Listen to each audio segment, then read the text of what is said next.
জবাই করার রাজনীতিকে রিকগনিশন দিচ্ছে। পরবর্তীতে সমালোচনার মুখে পড়ে তারা সেই ভিডিও ডিলিট করেছে। আমরা দেখছি একটি ছাত্র সংগঠন শিক্ষা এবং শিক্ষার্থী বান্ধব ছাত্র রাজনীতি করতে না পেরে ক্যাম্পাসে আবারও ছাত্রলীগের সেই পুরানো রাজনীতি ফিরানোর চেষ্টা করছে। আমরা দেখছি তারা দুর্নীতি হয়ে গেছে, দায় চাপানোর রাজনীতি। একটা শিক্ষা এবং শিক্ষার্থী বান্ধব ছাত্র রাজনীতির পথে সহায়ক কোন অবস্থান নয়।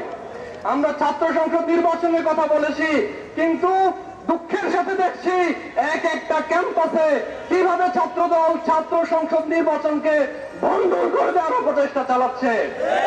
ছাত্র দলের রাজশাহী বিশ্ববিদ্যালয় সভাপতি সরাসরি ছাত্র সংসদ নির্বাচনকে বাধাগ্রস্ত করার চেষ্টা করেছে এবং যে সহাবস্থানের স্বপ্ন আমরা দেখেছিলাম